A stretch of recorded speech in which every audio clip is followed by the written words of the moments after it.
jafandul lu tax su ma yeboo di la ñaanal yoo yaay ñàkk rek.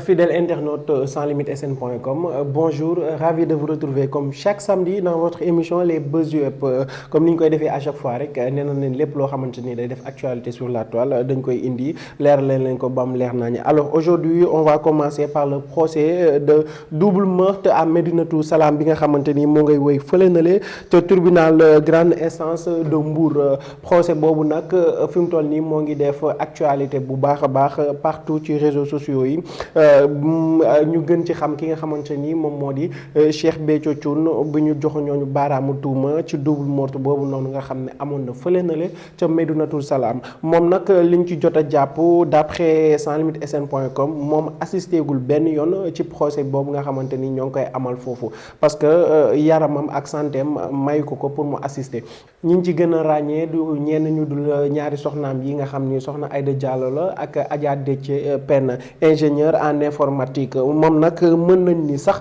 moom moo gën a secoué fële nga xamante ni moom moo di tribunal d'après les informations yi nga xamante ni Libération fournir na ko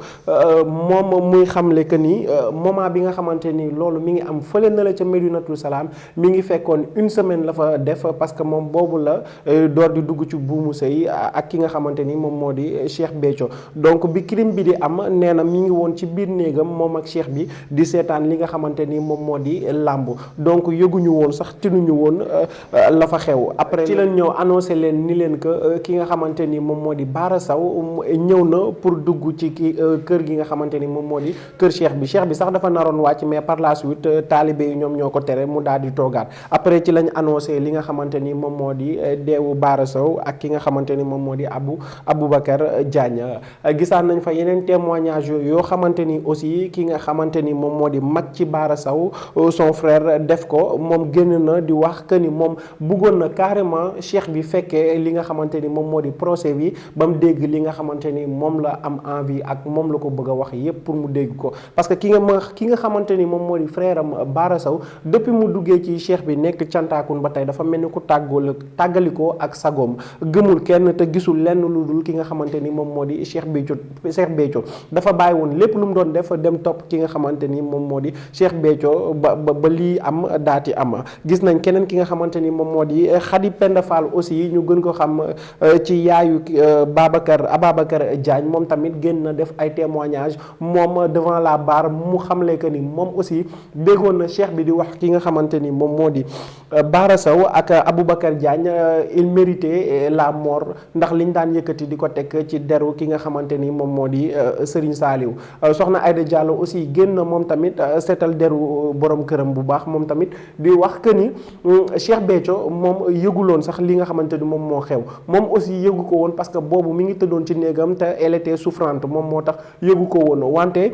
Bara Sow bokkoon na ci taalibe yi nga xamante ni Cheikh Béthio da leen bëggoon lool amuloon sens interdit ca kër ga parce que jour ba mu fay ñëw sax ñu naan dañ ko tëjaloon bunt yi loolu tamit nee na amul moom nee na après la dégg sax que ni dee am na ki nga xamante ni moom moo di Bara Sow ak kee dafa ñàkk bakkanam. Khady Penda Fall aussi di yaayu Babacar Diagne ñëwaat na aussi ci yeneen témoignage muy wax que ni moom dee doomam jotul sax dee ñu suul ko nee na noonu lañ ko suulee te boobu mi ngi nekk ak bakkanam di dund. Dañuy daal di des ak yéen ci Adja Déthié Pène bi nga xamante ni information boobu waa Seneweb ñoom ñoo ko fësal ci procès bi ba tey nga xam ne moo ngay woy fële la ca tribunal grande instance de Mbour moom mu génnaat ci ay kàddu gi mu yëkkati nag moom moo secoué li nga xamante ni moom moo di tribunal ba parce que dafa génn bi mu waxee ba pare daat koy tëjee ni Cheikh Béthio et Serigne Touba loolu nag procureur bi moom mënuloon sax tee boppam daal di koy tontu ci saa si ni ko kon dangaa bëgg a wax ni da ngay comparer fi mu toll nii Cheikh Béthio à Serigne Touba. Buñ paree ci loolu dañuy daal di dugg ak yéen ci information bi nga xamante ni waa Sénégal 7 ñoom ñoo ko fësal di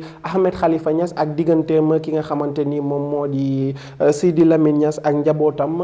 amaloon na émission fële na le ca TFM moom ak Pape Ngagne Ndiaye ca Faram Facce moom mu mu génn di wax que ni Racky Mbaye dafa bëggoon mu takk ko maanaam jël ko soxna. Ahmed Khalifa Niass nag nee na loolu xalaatu ko ci kaw suuf parce que nee na du jël jigéen boo xamante ni dafa sëy ak rakkam sëy ak magam ba pare sëyaat ak rakkam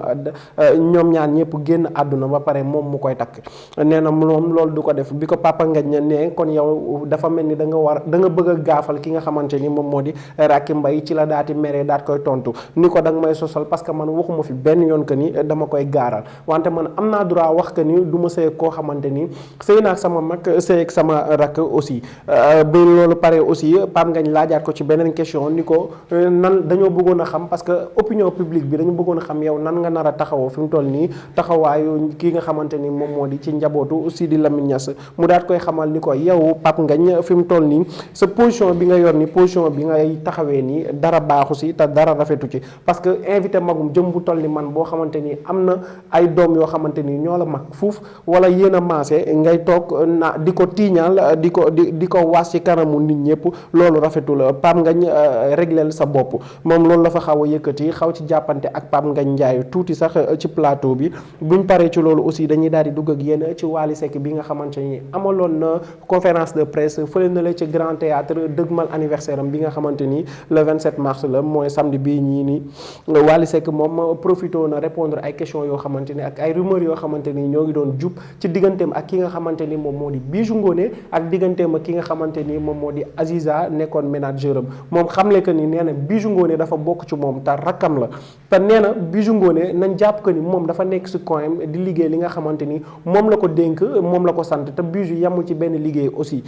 day voyager day dem États-Unis partout li muy toog sax Sénégal presque bëriwul looloo tax ñu bëri di ko gëj a gis wala di ko gëj a dégg ci li nga xamante ni moom moo di Faramareen waaye nee na Faramareen la bokk nee na bu bokkul Faramareen sax Bijou Jagana am la moom rakkam la bu mu paree ci loolu aussi ñëw na ci digganteem ak ki nga xamante ni moom moo di Aziza parce que ñu bëri doon posé wu la question léegi Aziza nekkatul li nga xamante ni moom moo di manager Wally Seck profité wu na nee na Aziza dafa màggaleel te léegi nee na moom loolu la doon ñaan yàlla parce que tey nii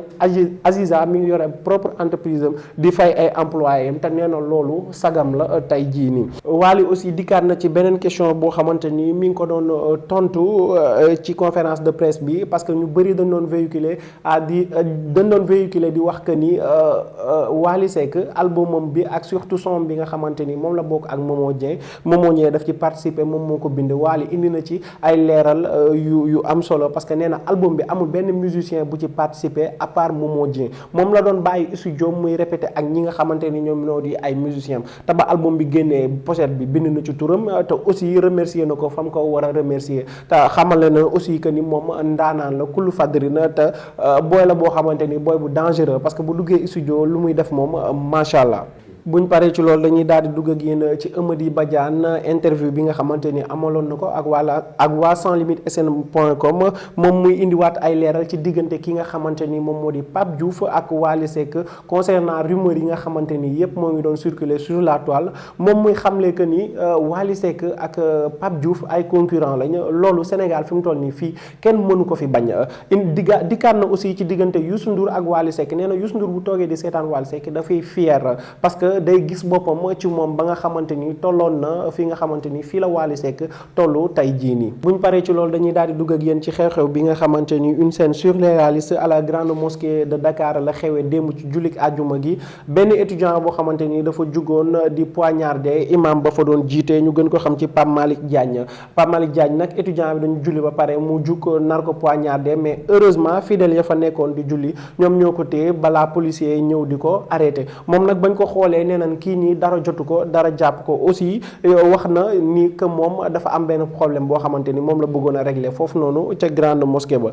loolu mu fa amaloon nag policiers yi bañ ko fouillé gisuñu ci moom li nga xamante ni moom moo di pièce d'identité bañ mën a xam kii kan la carrément mais liñ ci mën a jàpp daal fi mu toll nii pour l'instant nee nañ benn étudiant la